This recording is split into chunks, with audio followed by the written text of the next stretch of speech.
Ya, shalom saudara yang dikasihi oleh Tuhan. Senang kembali berjumpa dengan saudara dimanapun saudara berada.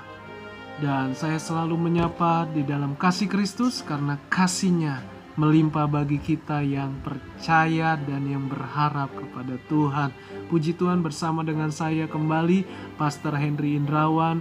Dalam beberapa menit ini saya selalu memberikan berkat firman Tuhan, karena firman Tuhan kita hidup, firman Tuhan kita penuh kuasa, dan firman Tuhan kita iya dan amin di setiap janjinya.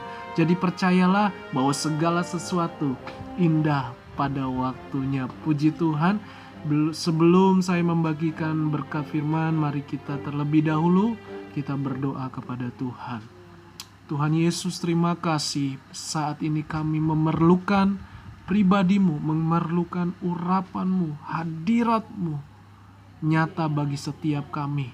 Apapun keadaan kami, apapun latar belakang kami, agama kami saat ini, kami mau menerima Engkau sebagai Tuhan dan Juru Selamat kami. Karena hanya satu-satunya penolong kami dan Juru Selamat kami, yaitu Tuhan Yesus Kristus. Kami terima dengan iman. Saat ini kami mau belajar tentang firman-Mu. Beri hati yang baru, beri kehidupan yang baru, hati yang dari Tuhan, sehingga ketika kami di luar, dimanapun kami berada, kami jadi berkat. Dalam nama Yesus, haleluya, amin. Puji Tuhan. Saudaraku, mari kita lihat firman Tuhan. Dalam Mazmur pasal 14, saya akan memberikan firman Tuhan tentang keadilan Tuhan terhadap hati yang benar versus terhadap hati yang bebal atau yang jahat. Saudara, mari kita baca dari kisah Daud, kebebalan manusia. Untuk pemimpin biduan dari Daud. Orang bebal berkata dalam hatinya, tidak ada Allah. Busuk dan jijik perbuatan mereka, tidak ada yang berbuat baik. Tuhan memandang dari sorga kepada anak-anak manusia, ya, untuk melihat apakah ada yang berakal budi dan yang mencari Allah. Mereka semua telah menyeleweng, semuanya telah bejat. Tidak ada yang berbuat baik, seorang pun tidak. Tidak sadarkah semua orang yang melakukan kejahatan, yang memakan habis umatku seperti memakan roti, dan yang tidak berseru kepada Tuhan, di sanalah mereka ditimpa kekejutan yang besar. Sebab Allah menyertai angkatan yang benar. Kamu dapat mengolok-olok maksud orang yang tertindas, tetapi Tuhan adalah tempat perlindungan. Puji Tuhan. Nah saudara, saya awali dengan hati yang bejat atau hati yang bebal, hati yang jahat. Dikatakan di ayat yang baru kita baca, dia berkata tidak ada Allah, tidak ada, atau busuk, jijik perbuatan mereka. Ya, ini orang yang sudah menolak Kristus, menolak ketuhanan, bahwa ada Allah di balik semua ciptaan ini. Tapi mereka menolak, tidak ada Allah. Mereka berontak, tidak ada Allah. Sehingga mereka seolah-olah berbakti kepada apa yang mereka percayai. Seolah-olah mereka sudah berbakti, mereka berani mengorbankan dirinya dan merugikan banyak orang, sehingga mereka tidak sadar mereka ditipu oleh iblis, karena iblis lihai untuk menipu semua manusia dan mereka yang menolak Tuhan Yesus. Nah saudara, dikatakan lagi tidak ada yang mencari Allah, menyeleweng, bejat.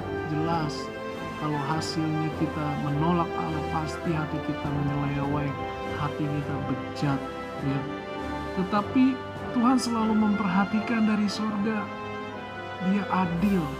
Jadi kita anak-anak Tuhan tidak perlu takut, karena Tuhan sendiri kok yang bela kita. Mungkin kita dihina, mungkin kita dijauhkan, mungkin kita tidak terhitung dalam keluarga karena kita percaya Yesus. Mungkin rumah kita atau ibadah kita dibakar. Percayalah, Tuhan adil. Dia membela anak-anaknya. Tidak ada yang berbuat baik, tidak berseru kepada Tuhan. Tapi keadilan Tuhan, mereka ditimpa kengerian yang besar, kekejutan yang besar. Nah saudara, hati yang benar yang Tuhan rindukan dalam setiap kita, yaitu hidup kita bergantung sepenuh hati. Artinya ada rasa cinta yang bergairah, yang bergelora, yang menyala-nyala kepada Tuhan. Sepenuh hati saudara ikut Tuhan dan selalu mendahului Tuhan. Itulah yang Daud kerjakan. Di tengah-tengah dia dikejar-kejar, mau dibunuh, tapi dia selalu mendahului Tuhan. Dia sudah milik, artinya dia ada kekuasaan sebagai raja, tetapi dia selalu mendahului Tuhan. Hatinya terpaut dengan Tuhan. Yang kedua, hatinya mau dibentuk dan diproses di dalam Tuhan.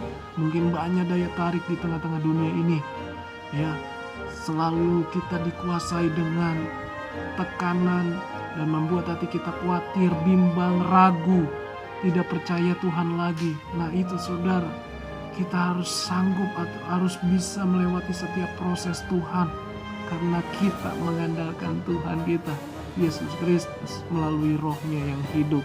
Jadi saudara, jangan sampai kita dikuasai dengan keraguan, kekhawatiran, dan kebimbangan. Itu bisa terjadi, tetapi jangan dikuasai. Nah yang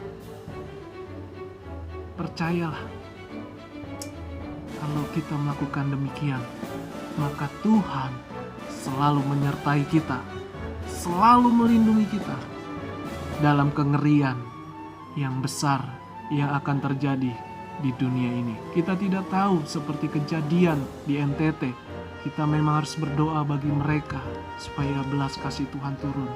Tapi ingatlah, kita ini gak ada yang tahu apa yang kita banggakan di hidup kita. Harta kita, jabatan kita, atau kehebatan yang lainnya, itu semua gak ada artinya tanpa Kristus. Tapi sekarang saya mau ajak saudara memiliki hati yang benar, yang bergantung sepenuhnya pada Tuhan, yang mau diproses di dalam Tuhan dengan selalu rendah hati dan yang mengandalkan Tuhan. Tuhan Yesus memberkati. Jangan lupa bagikan channel ini kepada orang lain, like and subscribe, supaya channel saya selalu menjadi berkat dan kita semua sama-sama saling memberkati. Tuhan Yesus memberkati. Shalom, sampai jumpa. See you